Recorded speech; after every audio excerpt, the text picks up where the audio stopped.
रब्बुल मशरिक़ैनि व रब्बुल मग़रिबैनि फ़बिअय्यि आलाइ रब्बिकुमा तुकज़्ज़िबान।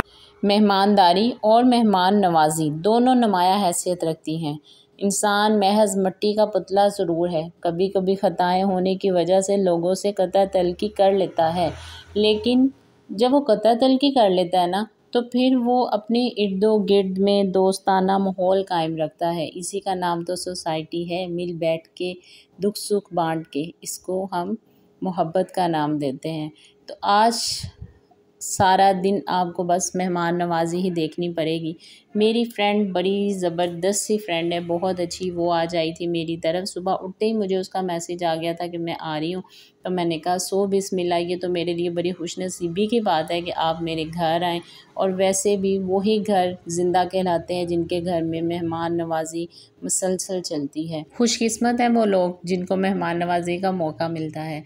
और आप यकीन करें कि जो लोग मेहमान नवाजी का बहुत बड़ा दिल रखते हैं, लोगों को बड़े अच्छे तरीके से वेलकम करते हैं ना, उनको कभी भी मोहताजी उनके दरवाज़े पर नहीं आती, कभी भी नहुसत उनके घर में नहीं छाती है। ये मेरा मानना है और मेरा यकीन है इस चीज़ पे पुख्ता। बाज़ औक़ात आजकल एक ट्रेंड चल गया है कि जब कोई मेहमान आता है तो उसको दरवाज़े पे जाके उसका इस्तकबाल करना हम अपनी शान के ख़िलाफ़ समझते हैं, और जब वो जाने लगता है तो उसको दूर से ही गुड बाय बोल देते हैं। मुझे ये बातें बहुत बुरी लगती हैं। आप प्लीज़, जो बंदा चल के आया कितनी चाहत के साथ आता है, आप अपने रब को राज़ी रखें, अपने रब को नाराज़ ना करें। अल्लाह ताला फरमाते हैं कि मेहमान तो एक मेरे रूप में आता है। तो ये खुशकिस्मती की बात है कि अगर मेहमान वो खुद नहीं आता, अल्लाह ताला ने उसको भेजा। वो इसलिए अल्लाह ताला भेजते हैं ताकि हम उसको हमें वो मौका देते हैं कि हम उसकी खिदमत कर सकें, और अल्लाह ताला उसके बदले में हमारे गुनाह माफ़ कर सके, बहुत सी ऐसी मुसीबतों को ख़त्म कर सके जिनको हम नहीं देखते हैं। हमेशा ये बात अपना लें कि कोई भी जो आपका दुश्मन है, जो आपको पसंद नहीं है, वो भी आ गया ना, तो आप उसको तहे दिल के साथ, और ये हदीस है कि दरवाज़े पे जाकर उसका इस्तकबाल करो, इवन के दरवाज़े से बाहर खड़े होकर इस्तकबाल करो, और जब वो जाने लगे तो उसे दरवाज़े तक रुखसत करके आओ। मेरी फ्रेंड आई थी, हमने सारा दिन इतनी बातें की, इतना टाइम स्पेंड किया, क्योंकि हमारा इरादा था कि हम रात गए तक इकट्ठे ही रहेंगे, रात को ये जाएगी अपने घर। खाना वगैरह मैंने सबको खिला दिया था। लाइट चली गई थी, लाइट ने बहुत तंग किया खाना बनाते हुए, और बच्चों ने उससे भी ज़्यादा। लाइट और फिर बच्चों का तंग करना, ये बड़ा मसला होता है। और अचानक से हम बातें कर रहे थे, चाय शाय पी रहे थे, तो उसे ख़्याल आया कि मैंने तो शॉपिंग करनी है, उसने सुबह कहीं जाना था, तो इसलिए फिर वो जल्दी उठ के चली गई। और जैसे ही वो अचानक कोई फ्रेंड या कोई मेहमान उठ के जाता है ना, कसम से बहुत दिल बुरा होता है। आपने इतनी उम्मीदें लगाई होती हैं कि रात तक आप ये करेंगे, प्लानिंग करेंगे, तो बस वो जब जा रही थी तो कोई 4-5 दफ़ा हमारी मिलनी हुई, हमने एक दूसरे को मिले। ना उसका ही दिल कर रहा था वो छोड़ के जाए, ना ही मेरा, और इवन देन मेरे बच्चों का दिल नहीं कर रहा था। और मेरे बच्चे ऐसे हैं कि कोई भी मेहमान आ जाता है ना, तो उनका दिल करता है कि बस सारी दुनिया कायनात आज ही सिमट गई है इन मेहमानों के साथ ही, पूरी खुशियाँ उनको मिल गई हैं।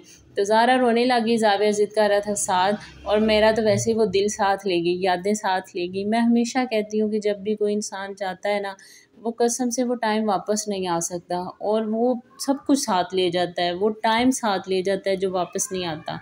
तो यहाँ पे शाम हो गई थी, वो गई थी, तो फिर एक बॉस के फ्रेंड थे जो इस मोहल्ले में ही रहते हैं स्कीम में, वो मिलने आ गए थे। तो एक्चुअली ये था कि उसने कहीं जाना था, तो वो जल्दी उठ के चली गई शॉपिंग करने के लिए। तो हमें भी फ़ोन आ गया इमरजेंसी में कि इधर हॉस्पिटल में बॉस के कज़न है जिनको फालिज का अटैक हुआ है, और वो उसकी तीमारदारी के लिए भी हमें अर्जेंट और लाजमी जाना था। तो यहाँ पे उनके फ्रेंड को थोड़ी सी रिफ़्रेशमेंट करा के फिर हम लोग तैयारी पकड़ के हम लोग बस रवाना हो गए। मेरा फुल प्लान था और मैं तैयार होके गई थी इसी नीयत के साथ कि मैं भी तीमारदारी के लिए जाऊंगी, लेकिन रास्ते में ही हमें पता चला कि वहाँ पे सब मेल्स हैं, कोई भी फ़ीमेल नहीं है, उनके घर की कोई लेडी वहाँ पे नहीं है। तो फिर मैंने सोचा कि मैं वहाँ पे जाके क्या करूँगी, फिर कभी चक्कर लगा लूँगी। तो बॉस ही जाके उनका पता ले आए, उनको मिल आए। फिर ये हमने रास्ते में ही सारी प्लानिंग की कि हम ऐसे करेंगे कि वो पता ले आएँ। तो मैं फिर अपनी एक रिलेटिव है उनकी तरफ चली गई थी, बहुत मिनिमम टाइम के लिए गई थी क्योंकि इनके घर के बिल्कुल पास हॉस्पिटल था।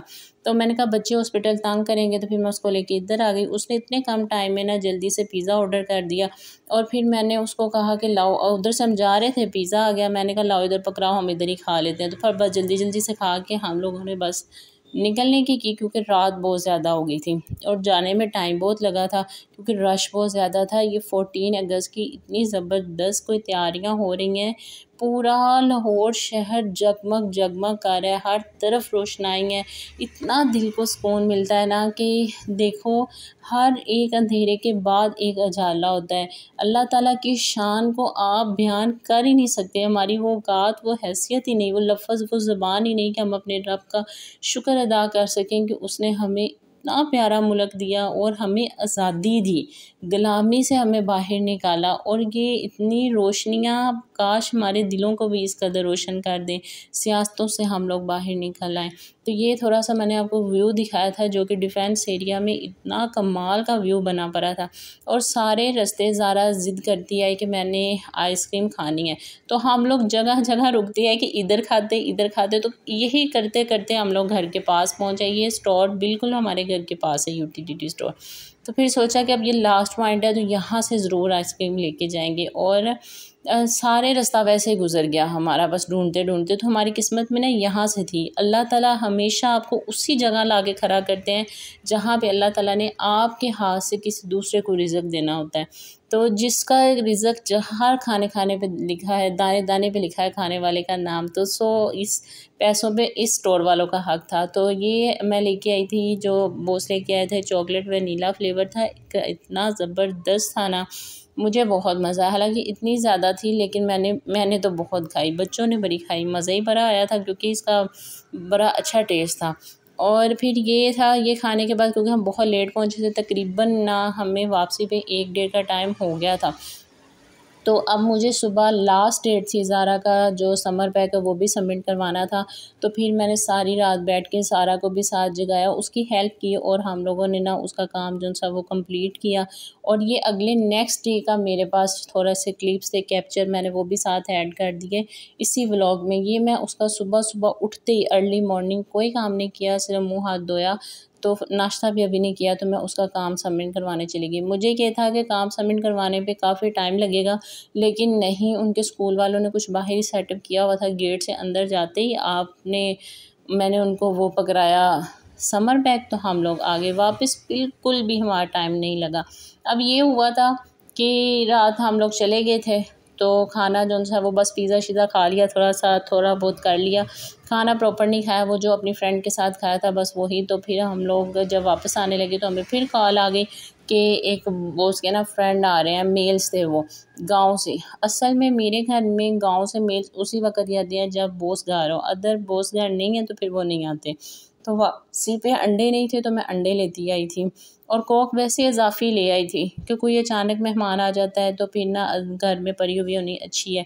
आप जल्दी से ये कोल्ड ड्रिंक जो सी है ना वो उनको सर्व कर दें, तो फिर भी बंदे की थोड़ी बचत हो जाती है। और फिर भी अगर ऐसा घर हो कि जिसमें इतनी खुशी है कि हर एक दिन में कोई 3-3 4-4 मेहमान ज़रूर आ जाते हैं, और मेरी ये ख्वाहिश है कि 3-3 4-4 नहीं, बहुत ज़्यादा आए, और मैं कसम से थकूँ ना पकाते हुए, मुझे बहुत शौक़ है।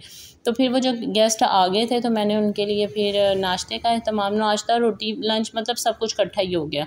तो वो जो खाना रात को थोड़ा सा रह गया था, मतलब वो फ्रेश ही था, रात को तो पकाया था और वो पड़ा हुआ था, तो मैंने फिर उसी को दोबारा ना गर्म किया, उसके अंदर नमक वगैरह डाला, उसको मैंने कहा यही सर्व कर देती हूँ, अब खाना बनाने में बहुत टाइम लगेगा और उसको भूख लगी हुई है। मैंने फिर ये पराठे और सादा रोटियां दोनों बना ली थी। असल में होता ये है कि मैं आपको एक बात बताऊं, मैंने बहुत देर पहले मेरी अम्मी ने मुझे एक वाक़या सुनाया था कि नबी पाक सल्लल्लाहु अलैहि वसल्लम की खिदमत में एक औरत हाज़िर हुई, तो उसने कहा या रसूल अल्लाह, मेरे शोहर को बहुत शौक़ है मेहमान नवाज़ी का। जिस दिन कोई नई ना मेहमान आता वो ख़ुद जाके बुला के ले आते हैं और मैं काम कर कर के थक जाती हूँ। तो आप इनको कहें कि मेहमान आए तो ठीक है, लेकिन आप खुद से ना बुलाया करें, मैं थक जाती हूँ। आप सरकार ने फरमाया कि ठीक है। उन्होंने उसके हस्बैंड को कहा कि ना आज मैं आपका मेहमान हूँ। वो बड़े खुश हुए, उसने अपनी बीवी को बताया। बीवी तो बस इतनी खुशी से झूम गई, उसने इतना एहतमाम किया, इतनी चाह से खाने बनाए। जब आप सरकार आए, तशरीफ़ फरमा लाए, उन्होंने सारे खाने खा लिए, तो उन्होंने कहा कि अपनी बीवी से कहना कि उस दरवाज़े को देखती रहे जिस दरवाज़े से मैं जा रहा हूँ। तो ऐसे ही हुआ, जब आप सरकार रुखसत फरमा रहे थे उस घर से, तो वो देखती रही आपके घर। और वो क्या देखती है कि उसके छतों से, ज़मीन, फ़र्श से, दीवारों से इतनी बलाएँ, बिच्छू, साँप, कीड़े, अशरात, मतलब ऐसी वो चीज़ें जिनको देख के हम नहीं देख सकते, इतनी खौफनाक चीज़ें और बलाएँ जो-सी हैं वो ना निकल रही हैं और निकल के आप सरकार के पीछे जा रही हैं। वो तो जनाब जो-सी सकते में चली गई, बेहोश हो गई। जब वो होश में आई तो उसने पूछा सारा माजरा ये क्या था, तो आप सरकार ने फरमाया कि बस ये वही बलाएँ हैं कि जब कोई मेहमान तेरे घर आता है तो वो अपने साथ इतनी बलाएँ लेकर जाता है। और आपको एक और बात बताऊँ मज़े की, जो भी मेहमान आता है ना, वो अपना रिज़्क साथ लेके आता है और जब जाता है ना तो उस घर वालों के गुनाह साथ लेकर चला जाता है। आप यकीन करें, हम और कुछ नहीं कर सकते, लेकिन हम लोग ये मेहमान नवाज़ी प्लीज़ कर लें, क्योंकि ये मेहमान नवाज़ी सिर्फ़ औरत की ही बस की बात है, औरत ही कर सकती है। अगर औरत तहे दिल देखें, उसने वैसे भी करना है, अपने हस्बैंड की बात उसने वैसे भी माननी है। तो यही वो खुशी के साथ कर ले ना, तो मेरे ख़्याल में उसकी ज़िंदगी इतनी कि संवर जाएगी ना कि मैं कहती हूँ वो अंदाज़ा नहीं लगा सकती। और इसमें हमारा ही तो सबका भला है। यहाँ पे उसको सारा कुछ सर्व करने के बाद मैं जब कमरे में आई, क्योंकि मैं बहुत बिज़ी थी और ज़ाविया खुद ही झल्ली में लेट के सो गया हुआ है, मेरे दिल को इतना कुछ हुआ कि मैं इसको टाइम नहीं दे सकी। फिर जो खाना था वो लाई, ज़ारा को खिलाया, क्योंकि उधर से मैं फ्री होके आ गई थी। अब मेरे पास और कोई काम नहीं था कि ज़ारा को खिला के, तो मैंने कहा फिर ज़ाविया के साथ लेटती हूँ, उसको दूध वगैरह पिलाती हूँ। आपको मेरा चैनल कैसा लगता है ज़रूर सब्सक्राइब किया करें और मुझे कमेंट सेक्शन में भी बताया करें, कोई भी एडवाइस वगैरह दे दिया करें, शेयर लाइक भी ज़रूर किया करें।